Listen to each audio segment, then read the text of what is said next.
Hello and welcome. My name is Wendy Tyra and I'm a training consultant at Wolters Kluwer. I'm going to take you through a video tutorial on how to answer a corrective action plan or milestones that have been assigned to you. You answer your corrective action plans and milestones entirely from your dashboard that you arrive at when you sign into ISAM. As you can see, you're presented with a graphical representation of your assignments. This application is very responsive, and as I size the screen, the application resizes itself automatically. ISAM can easily be used on a tablet or a phone. On your dashboard, you will find your corrective action plans or milestones in either In Progress, Completed, or Approval Request, and you will only have something in the Approval Request area if you are an approver. Click on the circle or status bar next to In Progress to see the list of corrective action plans assigned to you.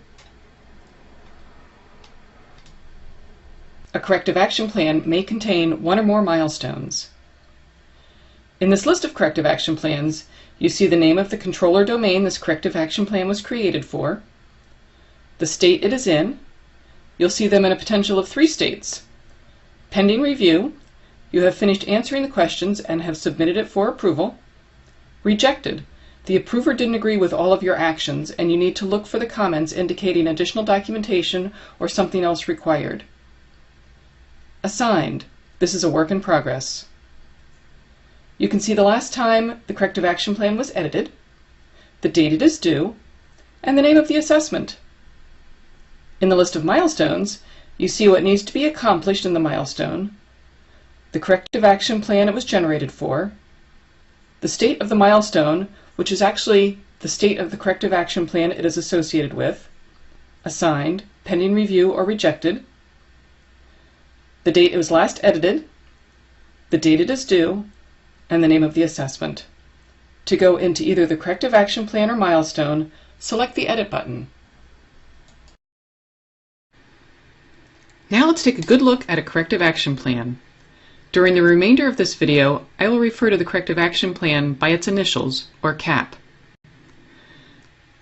Starting on the top left side is the system-generated number of the CAP, the name of the person who created it, the date it was created, whether it has a priority of low, medium, or high, so you know how to prioritize your work, and the name of the person who will be approving the CAP is listed. On the top right side is the name of the control that the CAP was created for, along with the control reference number. The number signifies the control family it is part of. If you want to see a detailed explanation of the control, click on the Display button. The implementation level will either be 1, 2, or 3, 1 being the most basic, 3 being the most advanced. Under the implementation level, the asset you are working with is listed. Depending on what type of assessment this is, it most likely will be either a facility or an application. Next, the date the CAP is due is listed, along with you as the owner. The problem addressed will generally be the control specification text from the control detail, which you accessed from the display button above.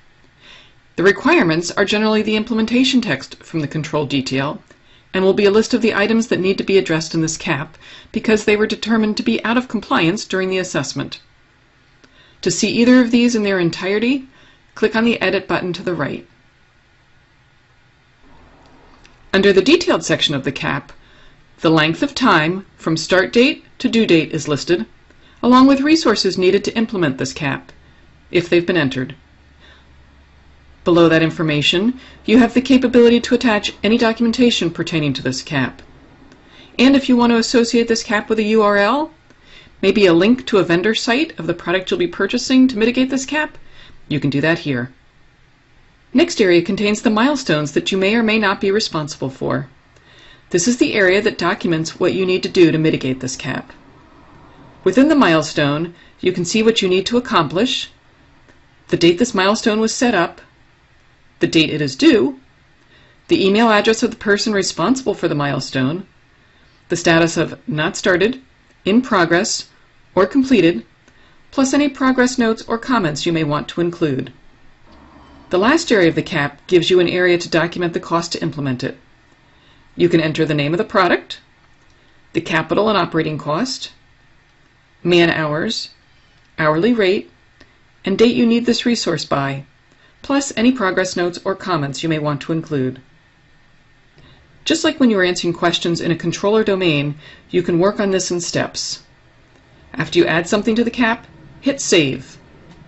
When all the milestones have been completed and resources documented, you can submit the CAP for approval. Back out on the dashboard, the CAP you are working on will still be in the In Progress section. It will be in a potential of 3 states: pending review, rejected, or assigned. The completed section is where your CAP appears once it has been approved. You are finished with it. If you are an approver, you will have CAPs in the Approval Request section once it has been submitted for approval. This concludes the ISAM Corrective Action Plan training. Thank you and have a great day.